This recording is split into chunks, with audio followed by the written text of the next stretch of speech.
name's Jack Boyle, and welcome to my home.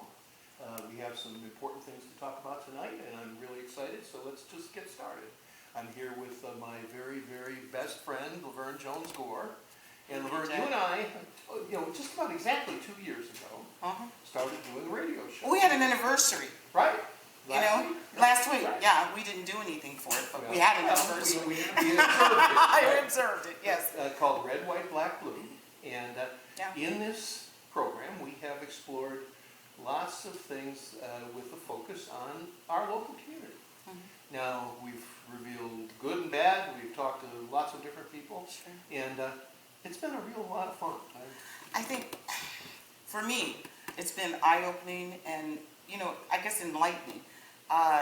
We have found out, one of the bigger things that we found out is that racism is real. Whether it's real or not is a matter of perception.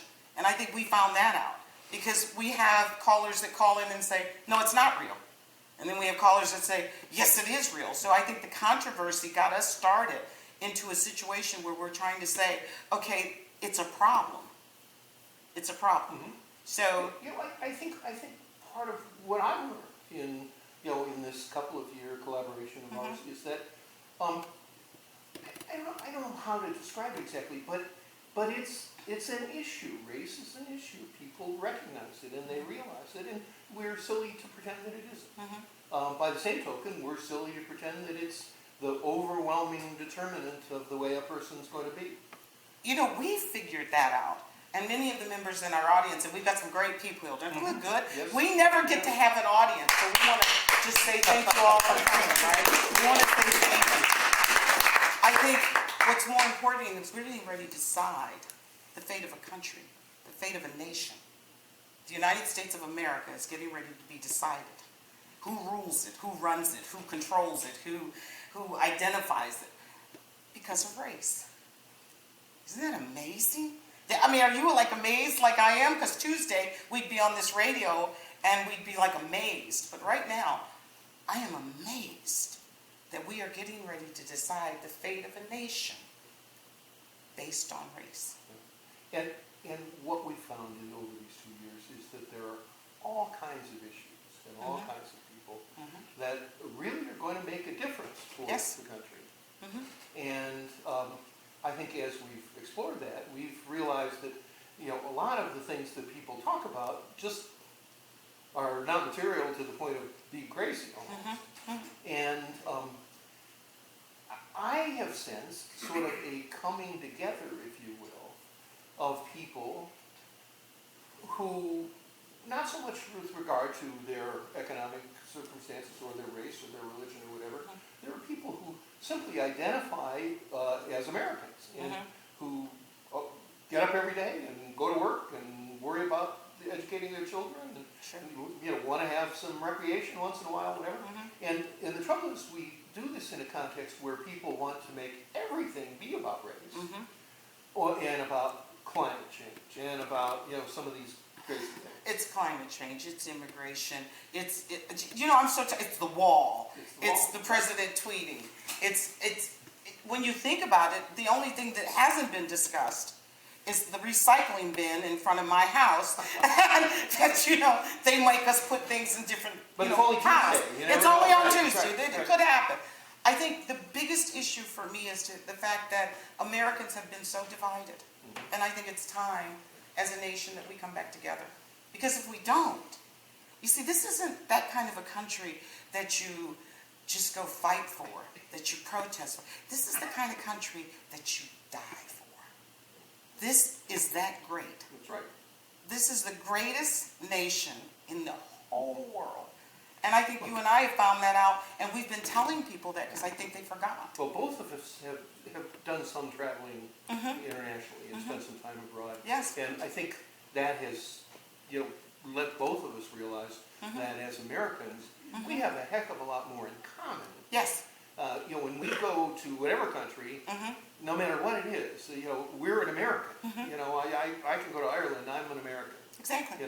You go to Europe or you go to whatever, you're an American. Yes. You're not.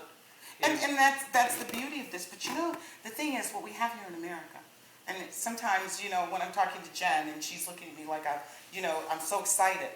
We have the Grand Canyon. Maybe we don't have the Greek Isles. Okay? Maybe we don't have that. But we've got the Rocky Mountains. We've got Vegas. We've got New York. We had San. Well, I won't go into that. No. But we have a country that is built on people that are working hard every day, Jack. Mm-hmm. They care about their kids. Now, you and I have also discovered that there's some problems. There's some problems. Very much so. There's some serious problems that we have as a nation. Yeah. And many of those problems we are reflecting on right here in our own little world. Mm-hmm. Okay? And I think part of the frustration is we find that while, we can see the problems. We can see problems with education. We can see problems with drug addiction. We can see problems with, employment and jobs and those kinds of things.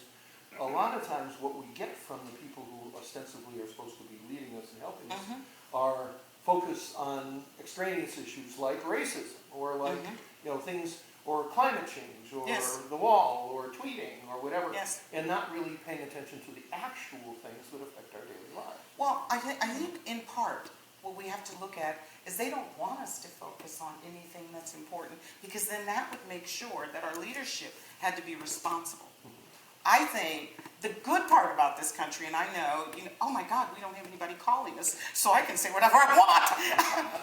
We have every congressional seat open every 2 years. Right. So if you don't like what you got, you can pick a new one. 435 members. 435 members, yeah. And we've got a president that's coming up for re-election as well. That's true. You know that? Did you know? I did. Some people don't like him. What do you think? Well, a lot of people don't like him, but an awful lot of people do like him. Did I tell you my sister is going to vote for him? And she told me to send the president a message. Now, if you're looking at this, I want him to hear it. Slow down on the tweeting. That's all she told me to tell him. Now, that's to Donald Trump. But she has changed her identification politics to vote for a president who has the greatest economic policy. I mean, we're all working if you want to work. We are all looking at a future that we didn't have before. And they always laugh at me because of the 401k that I talk about. But you do realize at certain ages, you better start thinking about that retirement. We still have that opportunity. In America, socialism is not something that we look to. It's something that we fear. Now, some people will tell us different. Okay. Now, Jack, you do know I'm black. Oh. I wanted to tell everybody. That's right. Okay. I'm black. And because I'm black, I have to tell you that this whole race, it is going to be about racism. And we've talked about other issues, but the biggest issue that comes even on our radio station is racism. They're tricking us. They're tricking us. They really are tricking us. If every day somebody tells you the same thing, like my doctor tells me I'm a little overweight, I can listen to him sometimes. But most of the time, you have to agree that we are at a point that we have to stop listening and we have to do something about it. Our children are hearing us fight like this. Our parents don't feel comfortable even coming to school any longer, because everybody has a rule for them. You do know that. Right. Everybody has a rule. I am African American, but I believe in the Second Amendment. I believe in the right to bear arms. I mean, I would say that because somebody's going to clip me on it anyway. I have to say that because I think this country allows us and affords us that opportunity. Well, I couldn't agree more, and I think as we have kind of progressed over these couple of years, we've kind of moved in a direction of actually taking a step of actually trying to affect what happens with our leaders and our leadership and what goes on in Washington. And I think that's what we're here to talk about tonight. Yeah, this is like, I want you guys to know that this is probably one of the biggest nights of my life. And it's not because we're not on Tuesday on the air, Jen, and I get a free time. had enough. Oops, that's okay, that works. I have had enough. I've had enough of being frightened by my elected leadership. I have had enough of every time I turn on the television, Jack, nothing's getting done in Washington. Absolutely nothing. You know? In my neighborhood, I live in, on the east side of Cleveland. And in my neighborhood, not one thing is different.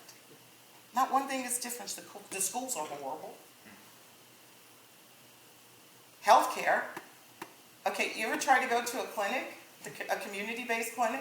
You're waiting there all day. So instead of things have gotten better, like everybody tries to convince us, they need to get better. They really do need to get better.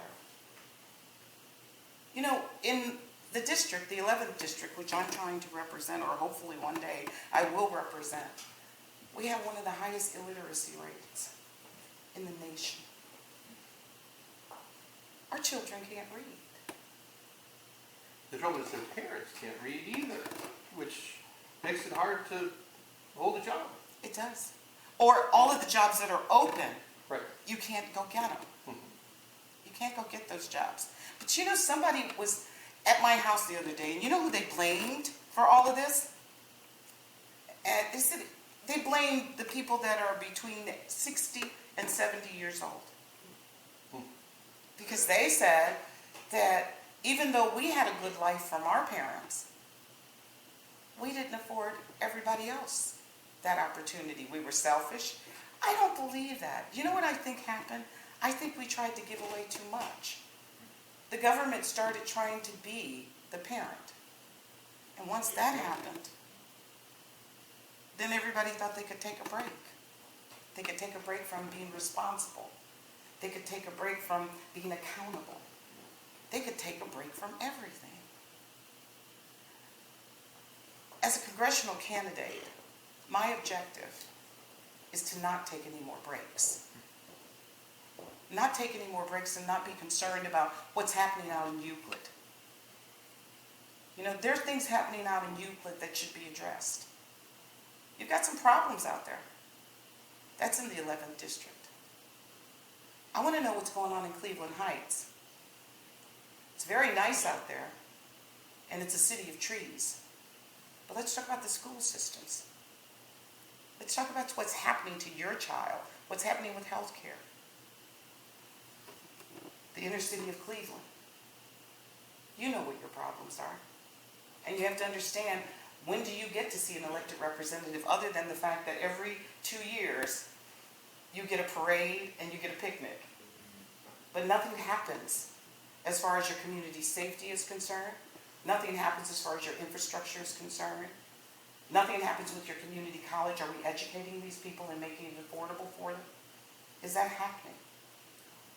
Again, where are we at? Cleveland Heights again? Cleveland Heights again. People like to think when you put a Heights behind the name that it makes your life better. It doesn't.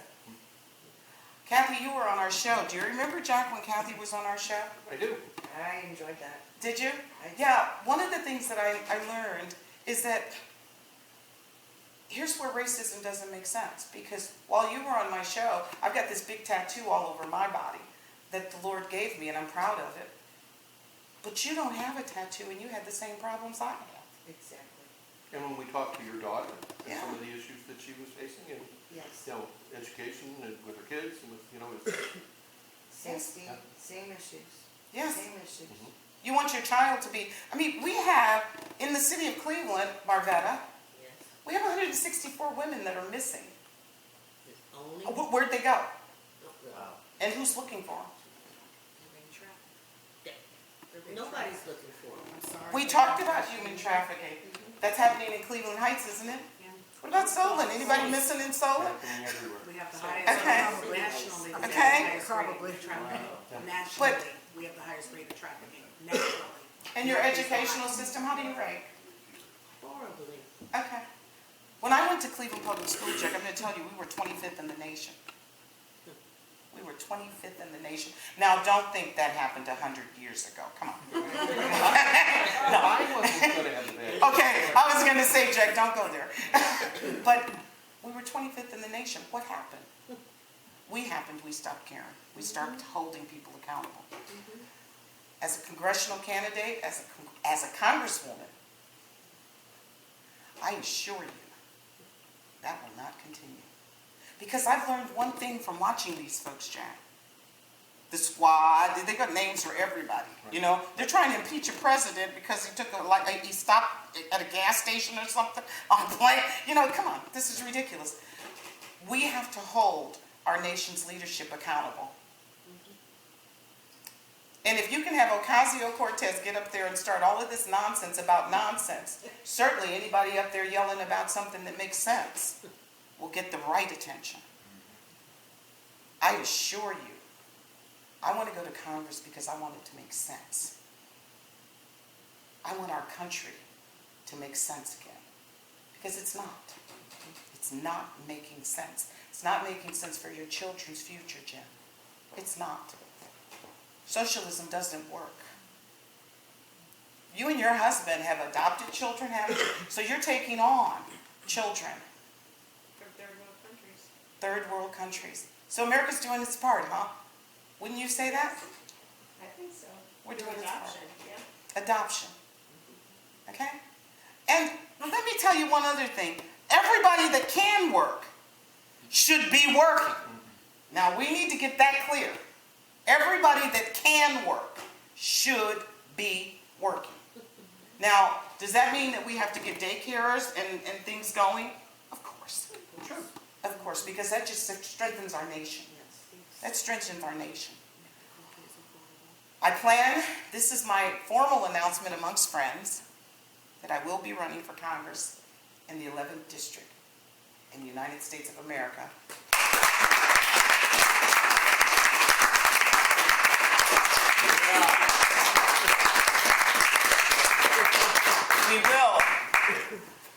We will show them that there's still America. We will show them. Now, Jack, are you going to let them ask me some questions? And you didn't rig any of this, did you? Hey, listen, we'll see how quick you are on your... On my feet. Right. Now, don't forget to stop the camera if I lose this. Go ahead. Anybody have any questions? Yes? What would you do to improve the education system? You know, the first thing you have to do is you have to have an educational system. We have children who have been told that they don't even have to write cursive. Yeah. So they don't even know how to read the Constitution of the United States of America. Now, let's backtrack a little bit. You know, I'm a little bit old-fashioned. I believe that there should be discipline inside of the school systems. I'm sorry, I don't believe you just get to go and do whatever you want in school and people go along with it. We took discipline out of the school systems, and I don't know why, but it needs to be brought back in. We need some control in the school systems. And I know people are like, oh, the children are, you know, I am devastated every time I hear about a young person going into a school and shooting up anything, right? But can you imagine what would happen if school was like when we went, where you had gym, you had music? You do know those things used to be in the school systems. They did, didn't they? We had gym, we had school system, you know, we had music, we had the arts. Maybe, again, the Pledge of Allegiance, we're honoring our country, but maybe we failed the school system by allowing someone else to take it over. By allowing someone else to take it over, who had other agendas. So the one thing I would concentrate on, reading, writing, and arithmetic. That's why we go to school. That's why we go to school. You know, the public school system isn't failing. We're not teaching. We got to switch that around, because the one thing you got to understand is poor people still need the public school system. People, oh, you can send them to choice, you can send them, but the public school system, we're funding it. We have a right to choose, and you can move your kid around all the time you want. And I think school choice is a good thing. I do. I am totally honest with you. My children went to Catholic school. My children, but I'm Catholic. And that's a decision that I made, that I believe that God should be included in the curriculum as well. So when God is included in the curriculum, it happens. You know, do I have these perfect kids? No. No parent does. But at least that's what I believe. And that's part of the school choice. But I think we need to teach them how to read, to write, and do some arithmetic. I don't know how we got 3 R's, because R is not arithmetic. It's arithmetic. Okay? Okay, next. How about another one? Yeah, Laverne, on immigration, it Okay. seems like we're in a big hurry to take care of people who aren't our citizens yet, when particularly in Northeast Ohio, we have a huge problem trying to take care of our own people, people that need our help here right now, U.S. citizens that need our help right now. Do you have a position on immigration, or do you have any comments on immigration? Of course, you know, and I want to help everybody, because the Lord says we have to extend ourselves in all kinds of ways. But, you know, Ben Carson just came up with something the other day. He said, you know, the public housing situation should take care of Americans first. I can take you right down here on Hamilton, you know, and there are veterans who are homeless. They're sleeping outside in the wintertime. They've served our country. There are poor people who are not on the list to get public housing because we gave illegal immigrants their spot. Now, charity begins at home, okay? You have to take care of what's yours first. And I think the American public, as taxpayers, because I forgot to tell you that, the government doesn't produce anything. Everything they use is called tax dollars. Now, do they print more than, well, that's another issue. That's Jack's fault. But what I'm saying to you, they're giving away our money. So shouldn't we take care of Americans first? I mean, and I think we've got enough problems already that we need to solve before we can look at immigration. I'm just one of those people that says to themselves, charity begins at home, and then you spread it abroad. But I can't come into your house right now. Can I go to your house right now? Uninvited. You don't know me. Can I do that? I mean, it doesn't make sense to me. It doesn't have a strong foundation that we are allowing people to come into our country unfettered, unchecked. It just doesn't make sense. Now, as far as the Bahamians, who their whole country was destroyed, yes, that's an act of humanity. And I do agree with some of that. But illegal immigration, yeah, I've got a serious problem with that in the sense that I think we have to take care of our own first. And I think that we're opening ourselves up for trouble when we don't investigate and scrutinize the people that are coming into our country before we let them in. Let's do one more. Do you happen to have a strategy in regards to how we're going to deal with the ongoing opioid issue that we have here in Northeast Ohio? You know, our children are dying. Our children are literally dying.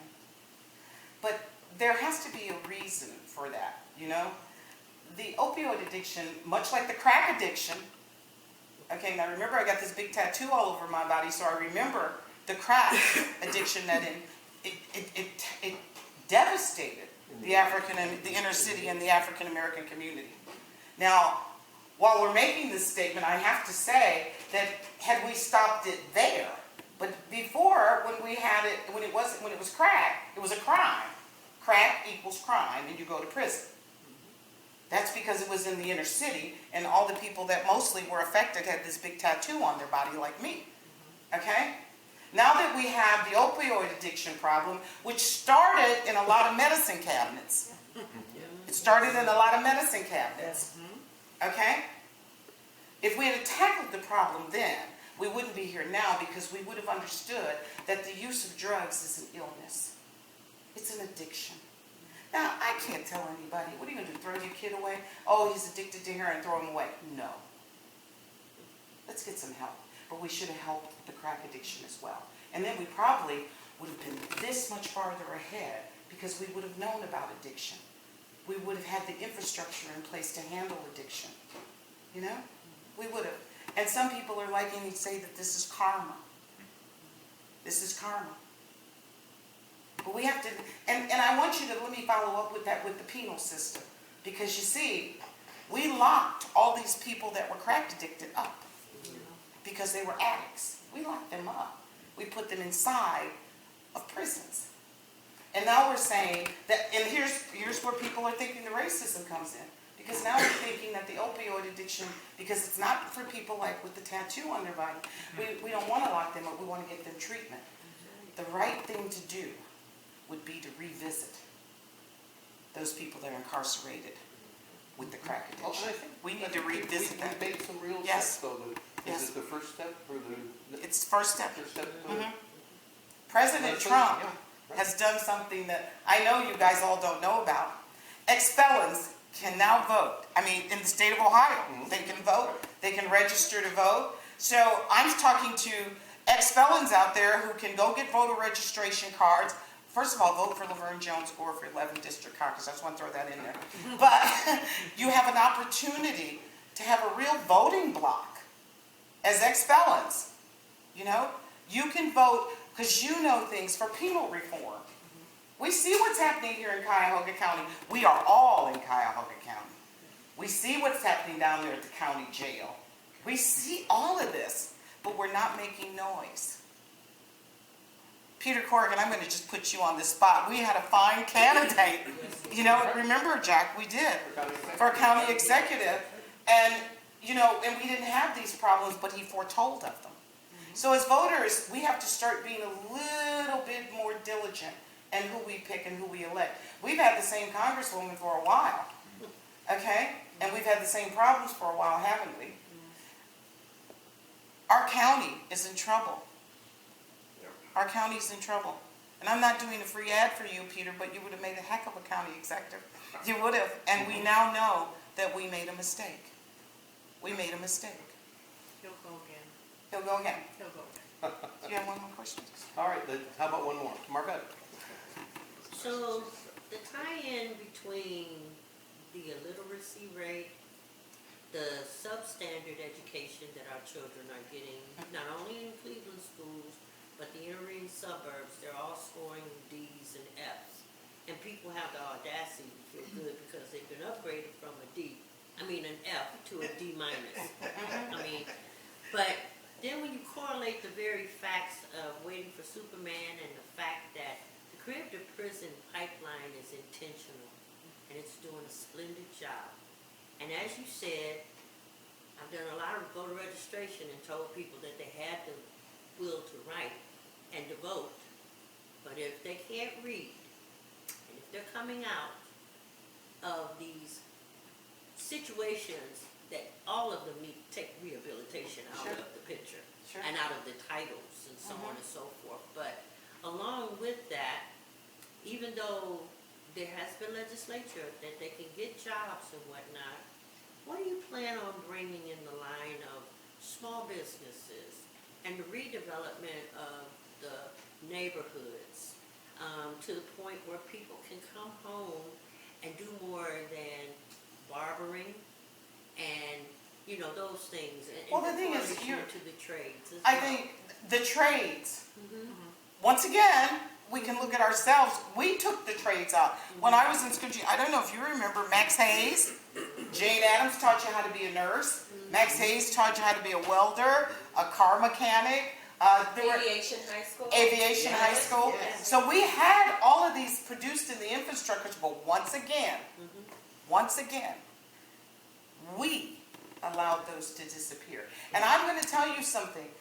This is not just the outer ring and the inner ring suburbs of the 11th district. Right. Believe it or not, the nation is dumber.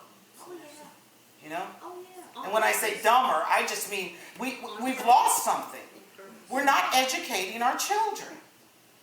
And how we get away with that, I don't know. We get away with it because we don't mind our basements being full for the rest of our lives. We don't mind that our children are stuck in front of Xboxes and Nintendos. We don't mind that. Because if we did mind, and we did want to educate our children. You know, my parents, they had something called PTA. And when you had a PTA meeting at my school, I would cringe because I knew my mother was gonna be there, and she was gonna be staring at me. You were expecting. You know, because then you go to each class, you know, you go to each room, and she just stared, and I knew, you know, you'd be sitting, you don't even know if you've done anything. But you know your mama's up there, and you know your daddy got dressed up, because they come into PTA, because they sent home a letter, PTA meeting. But that's when the teachers stayed after, too. Mhm. True. The teachers were interested. No, we made them interested because we allowed them to teach. We didn't make them babysitters. We didn't allow children to go there. We didn't make them psychiatrists, social workers. We didn't make them do 15 jobs. Let's not dump this on the teachers, because the teachers, you can teach. And I don't know if Miss Lillian Soleil is still alive, but let me tell you something. When she taught English, I learned English because I was the fear of her, you know. But it was a respect, because she came to school. She was always well dressed. She represented to me what she wanted me to be. But we all got relaxed. We started liking coming to school with our jeans on. And we started liking waking up in the morning and not taking care of our... My teachers came in shirts and ties. That's what my teachers came in. There was a nurse available. We didn't have to force children to say, oh, you don't have a $2 lunch card, so you can't eat. Are you serious? We did this to our children. And I'm saying it's time that we stop and we start reevaluating who we are as a community. Let's stop talking about the racial issue, because I'm not going to wash this tattoo off. It won't go anywhere, and you're not going to get a tattoo out. You're not going to get one. You know, you can tan all day and you won't get to me. But I'm saying to you, there has to be where we can meet on another point besides just this race thing. Let's talk about our kids. Let's talk about our parents. Social Security is running out. Aren't you worried? I am. I talk to Jack about it all the time. I talk to Jen about my 401k. I mean, come on, don't. You're right. We have to become more aware. My name is Laverne Jones Gore. My plans are to be the congresswoman from the 11th district. And let me tell you something. You're going to be so happy with me. It's called a landslide.